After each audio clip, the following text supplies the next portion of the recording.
The potato became food for entire nations only after Europe treated it as a poisonous intruder. Its journey from suspected nightshade to foundation crop would strengthen kingdoms, feed growing cities, and create a dependence with catastrophic consequences. Pull a potato plant from the soil, and the contradiction is right there in your hands. Below ground sit the pale tubers that became one of the most dependable foods humans have ever cultivated.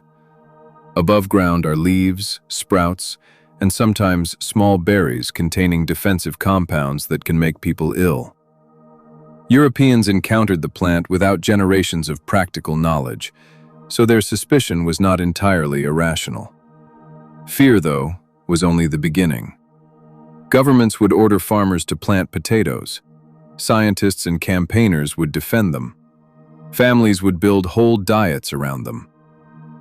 Then disease struck a population with too few alternatives, and the crop that had supported extraordinary growth became the center of an extraordinary disaster. To understand how one plant took on both identities, we have to begin far from Europe, high in the Andes, where people had already spent thousands of years learning what the potato could do. The potato is not a root, it is a tuber, an enlarged underground section of stem where the plant stores energy, mostly as starch. That storage system helps the plant survive difficult conditions and start growing again when the season permits. For humans, it puts a compact package of food beneath the surface. Wild relatives of the potato still grow across parts of the Americas, with the greatest diversity concentrated in the Andes. The best current evidence places domestication in present-day southern Peru and northwestern Bolivia, beginning thousands of years ago. The exact place and date remain subjects of research because domestication was never one clean event. Nobody woke up one morning to find a fully formed modern potato. Communities selected and replanted useful plants over generations, slowly changing them. That took close attention. Many wild potatoes are small, bitter, or rich in glycoalkaloids, defensive chemicals that protect the plant from insects and other threats. In humans, large doses can cause nausea, neurological symptoms, and more serious poisoning. Cultivators learned which tubers were safe, which required special handling, which survived frost, and which grew well at particular elevations. They favored plants with larger yields, useful growing cycles, better flavors, and lower concentrations of unwanted compounds. What emerged was not one standardized potato. It was a vast, cultivated family. Andean farmers developed potatoes with different shapes, colors, textures, and sizes, suited to environments that could change sharply within a short distance. A variety that thrived in one valley might struggle on a colder slope just above it. Another might tolerate frost but require a particular preparation. This diversity let households spread risk across soils, elevations, weather patterns, and harvest times. That corrects Europe's later stereotype. The potato was never a crude emergency food waiting for outsiders to recognize its value. It came from sustained indigenous experimentation with a biologically complicated plant. Generation after generation tested it, selected it, and adapted it. The environment made that work especially valuable. At high elevations, growing seasons are short, nights are cold, and steep land can be hard to use for familiar grain crops. Potatoes could turn those limits into an advantage. Their edible mass grew underground, partly sheltered from wind and brief cold. Different varieties occupied different ecological zones, more food from harsher ground in shorter seasons. Fresh potatoes still do not last forever. They contain water, can sprout or rot, and have to survive the gap between harvests. Andean communities answered that problem with preservation methods every bit as sophisticated as the cultivation itself. One of the most important was chuño. In places where highland nights freeze and the days stay dry, families could spread potatoes outdoors and let the climate start the process. Repeated freezing and thawing broke down the tubers. People removed moisture, traditionally by pressing or trampling them, then dried what remained in the intense mountain air and sunlight. The methods differed by place and by the kind of preserved potato being made, but the principle was the same. Use natural cycles of cold and dryness to create a lighter, durable reserve. That process changed what a potato harvest could do. Fresh potatoes fed a household for a season. Preserved potatoes could last much longer, travel more easily, be exchanged, and remain in storage against a future shortage. Water left the tuber. The weight dropped. The food lasted. That reserve mattered in a landscape where one failed season could be severe. It also made potatoes useful beyond individual farms. Under the Inca Empire, food moved through systems of labor, tribute, storage, and redistribution. Potatoes and preserved potato products helped feed workers, travelers, armies, and communities facing local scarcity. Storehouses placed along administrative and transportation networks allowed food gathered in one location to meet needs somewhere else. The evidence that survives comes from archaeology, later ethnographic research, and early colonial descriptions. Those colonial accounts need careful handling. Spanish observers recorded these practices through foreign categories and under conditions already transformed by conquest. Their writings do not offer a complete view of life before the invasion. Read alongside material evidence and continuing Andean knowledge, however, they show that the potato belonged to an organized food system, not some isolated agricultural trick. Its reliability came from several parts working together. Many varieties reduced the danger of a single failure. Local expertise matched each variety to the land. Preparation managed bitterness and toxicity. Preservation stretched the harvest across time. Storage and exchange moved food across distance. So the potato's first great historical strength was not yield by itself. It was yield combined with diversity and knowledge. Spanish expansion into the Andes disrupted the societies that had created this system. It also carried the tuber into a new imperial network. Ships linking American colonies, Atlantic islands, and Iberian ports transported plants alongside silver, people, animals, and disease. By the second half of the 16th century, potatoes had entered European circulation. One firm early anchor is a shipping record from the Canary Islands in 1567. In 1573, a hospital in Seville recorded purchases of potatoes. These documents are less dramatic than the usual legends about kings and explorers. They are also documents. The tuber was there, traveling through ordinary channels, and people were eating it. From Spain and the Atlantic routes, potatoes appeared elsewhere in Europe. They entered botanical gardens, private collections, medical discussions, and eventually fields. Their progress was uneven. Some regions adopted them earlier than others. Some initially used them as animal feed, garden curiosities, or institutional food. The familiar story in which all of Europe rejects the potato until one heroic promoter changes everyone's mind is much too neat. Even the names caused confusion. European languages did not always clearly distinguish the Andean potato from the sweet potato, a botanically different crop that had also come from the Americas. Descriptions and illustrations circulated under inconsistent terms. Someone might hear that a foreign plant was edible without receiving clear instructions about which part to eat or how to handle it.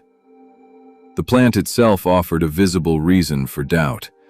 Potatoes belong to the nightshade family, alongside useful crops such as tomatoes and eggplants, but also plants long associated in Europe with toxicity and medicine. Potato leaves and berries are not ordinary food. Greened tubers and sprouts can accumulate elevated levels of glycoalkaloids. If someone ate the wrong part, or enough badly stored potatoes, the resulting illness could confirm every rumor surrounding the plant. Rumor then made the danger larger. In certain places and periods, medical and religious writers linked potatoes to fever, digestive illness, and leprosy. Those claims were not supported by the disease mechanisms understood later, but they made sense within a world that judged food through humoral medicine, resemblance, custom, and inherited authority. Some critics also distrusted the potato because it did not appear in the Bible. Biblical authors, to be fair, had not arranged their agricultural commentary around a continent they did not know existed. Religion and medical theory explain only part of the resistance. Farmers faced a practical gamble as well. A crop might look productive in theory and still fail badly if officials supplied poor seed, ignored local soils, misunderstood planting times, or forced adoption through landlords and taxes.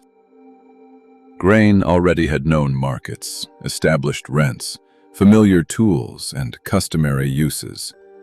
Potatoes demanded changes in planting, storage, preparation, and sometimes legal obligations. A peasant who refused an official order was not necessarily refusing better nutrition.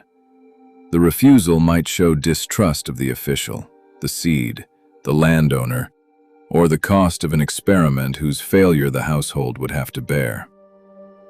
Europe had received the tuber, but not the full Andean structure of varieties, processing knowledge, and ecological experience that made it reliable.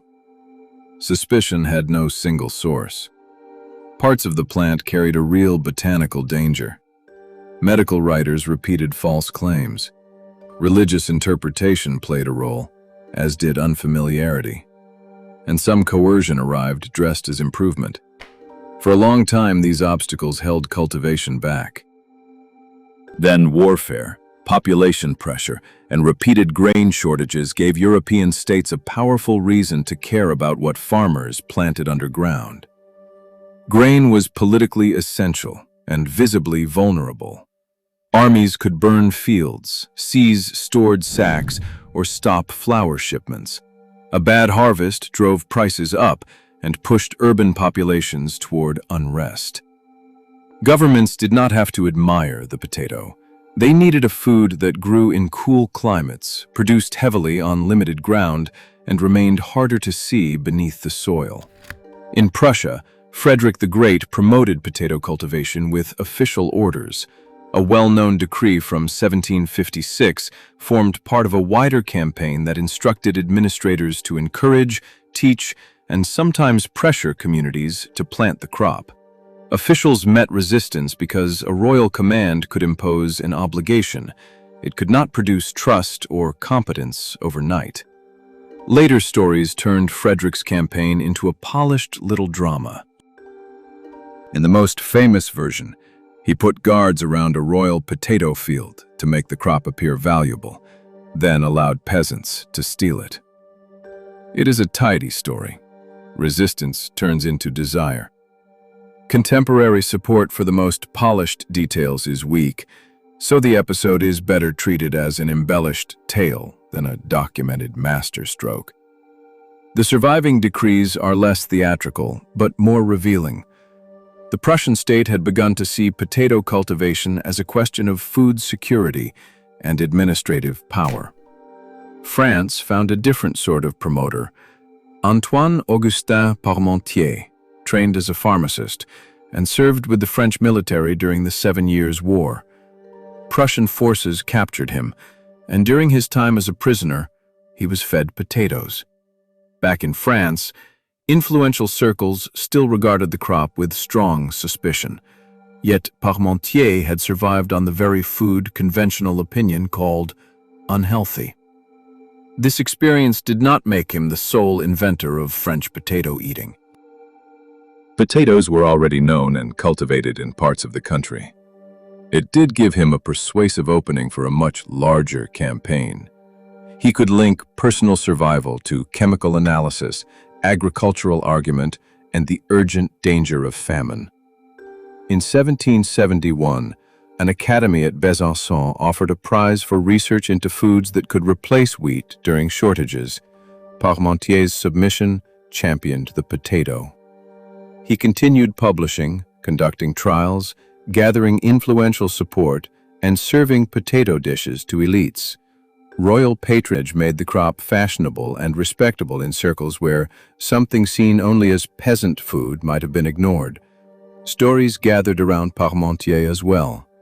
One says that he posted guards around potato plots during the day, then deliberately left them unprotected at night so curious people would steal the plants. Another focuses on elaborate dinners where prominent guests met potatoes in multiple forms. Some promotional events and elite connections are documented. The guard story is harder to establish in all its familiar detail. As with Frederick, later storytellers improved the plot. The contrast between the two campaigns still tells us something. Prussian authorities leaned heavily on orders and administration. Parmentier relied on scientific credibility, publications, elite fashion, and public persuasion. Monarchies had learned that even a vegetable might need a publicity campaign. Neither method converted Europe at once. Adoption still depended on local farming, prices, war, landholding, culinary habits, and repeated experience. Yet both men show how the potato's political meaning had changed. It was no longer merely a strange plant from the Americas. It was becoming a strategic answer to a European problem. Why were governments so interested? Part of the answer lay underground. Potatoes could produce large amounts of edible energy from relatively little land. They grew in cool climates and on ground where grain yields might disappoint. Households could lift them when needed, instead of gathering the whole crop at one highly visible moment. Underground tubers were not safe from every soldier or every spell of bad weather, but they were harder to burn than standing grain, and more difficult for passing armies to requisition completely. Potatoes also suited the economics of a small plot. A family with little land could harvest substantial food while spreading the labor across the growing season. The crop provided carbohydrates, useful amounts of vitamin C and potassium, and some protein, especially as one part of a broader diet. For a rural household under pressure, potatoes could turn an insufficient plot into one that was just enough. Different parts of Europe adopted the crop at different speeds. Ireland embraced it deeply. Across Britain, Prussia, and other German states, France, the Low Countries, Scandinavia, Poland, and Russia, it spread through varying combinations of household choice, estate policy, military demand, famine experience, and government pressure. Europe did not experience one potato revolution. It experienced many local transitions, all moving increasingly in the same direction. Potatoes entered the meals of laborers, miners, soldiers, and urban families. They appeared in particular soups, dumplings, pancakes, breads, stews, and fried preparations. Foods now treated as timeless expressions of national identity often grew out of this period of adaptation. Repetition made the foreign tuber local. People planted it in familiar soil, cooked it with familiar fats, served it beside familiar meats, and renamed it in familiar languages. Beneath that cultural acceptance was a material advantage. More food could grow on less ground.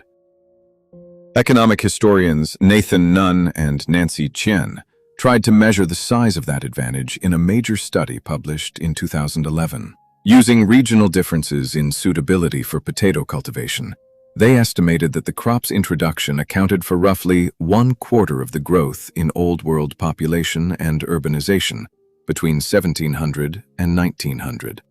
That number is a causal estimate from an economic model, not a direct count of people produced by potatoes. It relies on assumptions and sits within a broader scholarly debate over technology, institutions, public health, and economic growth. Europe's population expanded for many reasons. Agricultural improvements mattered, along with changing disease patterns, trade, markets, and political conditions. Even with those qualifications, the study puts a number on something the historical record makes hard to dismiss. Where potatoes grew well and took hold, the same area could sustain more people.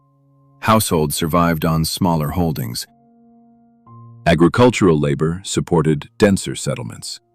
Food supplies relied less completely on one grain harvest. The population rose, towns expanded, states became stronger. Those social effects were not automatically liberating. A crop that helped a family survive on a smaller plot could also let landlords and economic systems tolerate ever smaller holdings. More food did not guarantee more wealth or security. It could keep people alive inside arrangements that remained deeply unequal. Even so, the reversal was hard to miss. European elites had once worried that potatoes were unhealthy, unnatural, or socially degrading.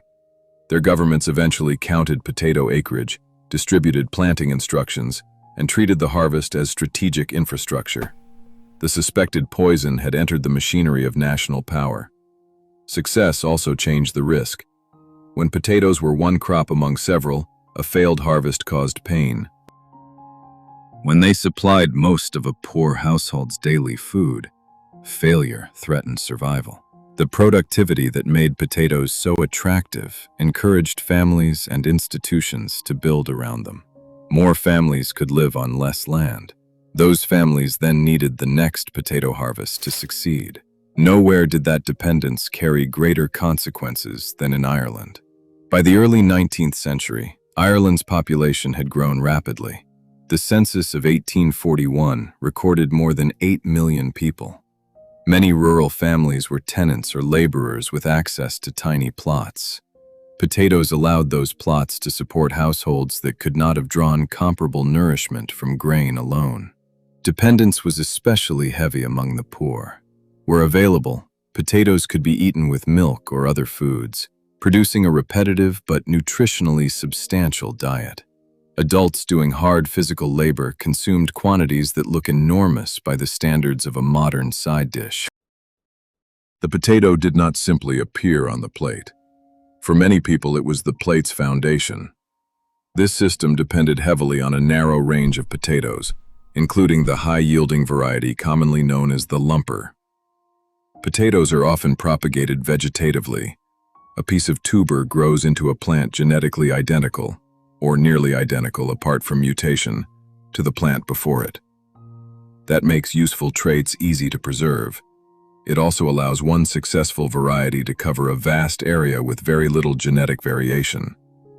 Uniformity works efficiently while conditions remain favorable. When the right pathogen appears, that efficiency becomes an open door. In 1845, late blight reached Ireland's potato fields. Phytophthora infestans causes the disease. It is commonly described as a water mold rather than a true fungus.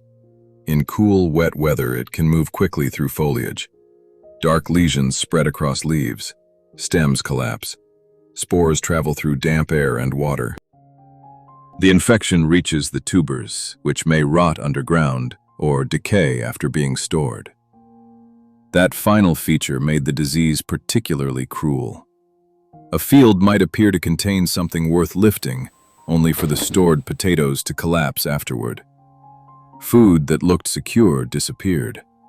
The crop failed in 1845, and more failures followed. This biological shock struck a population already shaped by poverty, insecure tenure, unequal access to land, and extreme dependence on one staple. Roughly 1 million deaths are commonly associated with the famine years, though exact mortality totals remain estimates. Mass emigration carried millions more away in the years and decades that followed, reshaping Ireland and communities across Britain, North America, Australia, and elsewhere. To call this merely a natural disaster is to hide the machinery that turned disease into famine. Ireland continued producing other food. Grain, livestock, and animal products still traveled through commercial channels, including exports, while many people lacked the income or legal security to obtain enough to eat. Food could exist within the country and still remain beyond the reach of people who were starving. British authorities introduced relief measures, but their scale, design, timing, and duration repeatedly fell short of the crisis. Public works forced weakened people to labor for wages. Workhouses brought stigma and harsh conditions. Policy moved toward soup kitchens, then moved away again. A commitment to market principles restricted sustained intervention. Landlords facing collapsing rents evicted tenants, while laws and property relations left the poorest people exposed. Historians still debate how much responsibility belongs to particular officials, policies, and ideological commitments. There is no need to reduce the catastrophe to one secret extermination plan. The documented structure is devastating on its own. Crop disease hit an exceptionally dependent population. Poverty blocked access to other food. Landholding deepened insecurity. Relief did not meet the need. The crops failed. Access failed. Policy failed. The potato did not design Ireland's system of landholding. Blight did not write the relief rules. Nor had families depending on potatoes carelessly chosen danger over common sense. Many relied on the crop because it made survival possible under severe constraints. To blame them, or to blame the tuber alone, is to mistake the last trigger for the whole system. Late blight damaged other regions of Europe too. Harvests shrank, prices climbed, and hardship extended beyond Ireland.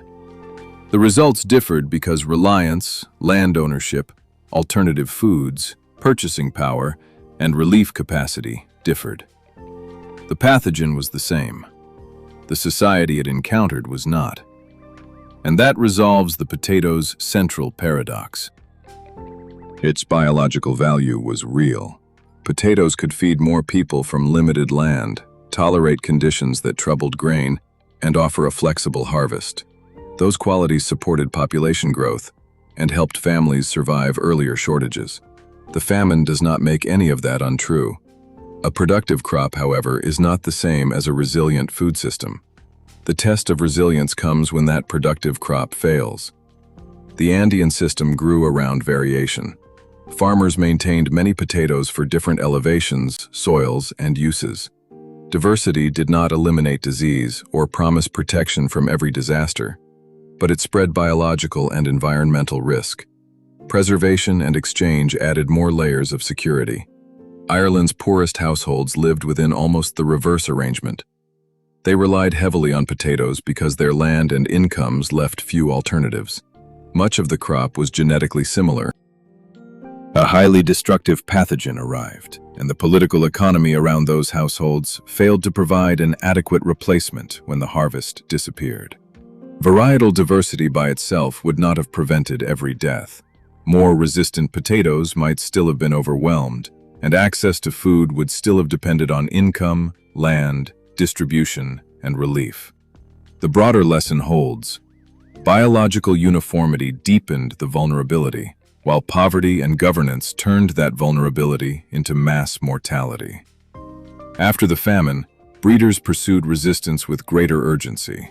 They crossed varieties, tested new lines, and repeatedly turned to genetic resources connected with the potato's American homeland. Late blight never disappeared. Phytophthora infestans evolves, potato defenses differ, and resistance effective against one pathogen population may weaken as the biological contest continues. That is why preserved diversity still matters. Collections maintained by national programs and international institutions, including the International Potato Center in Peru, protect cultivated varieties and wild relatives. Their traits may prove useful against disease, climate stress, and changing agricultural needs. These collections are not museums filled with quaint potatoes. They are libraries written in living tissue. Their existence brings the story close to a circle. European agriculture received a small share of the potato's Andean diversity, while leaving much of the knowledge around it behind. Modern crop science has repeatedly returned to that broader diversity, looking for ways to protect the standardized varieties on which large food systems now rely. The potato was neither Europe's perfect savior, nor the secret cause of its misery. It was an unusually productive crop, placed inside very different human arrangements. In the Andes, communities domesticated it, diversified it, matched it to difficult landscapes, and learned to preserve it. The Spanish Empire carried it across the Atlantic. European gardens displayed it before many farmers trusted it. Physicians and clergy argued over it. Farmers put it to the test. Governments promoted it once grain shortages and warfare made the old system appear dangerously fragile. Frederick's officials made cultivation a matter of state policy. Parmentier gave the potato scientific and social credibility. Households provided the more important proof by planting it year after year and learning how much food it could yield. Those yields supported small plots. The plots supported more people. Those people supplied farms, mines, armies, workshops, and growing towns. The crop became Irish, German, French, Polish, Russian, British, and more. Its Andean origin did not disappear. Repeated use turned a transported plant into a local tradition. Farmers adapted it. Cooks absorbed it. States came to depend on it. Then that dependence narrowed.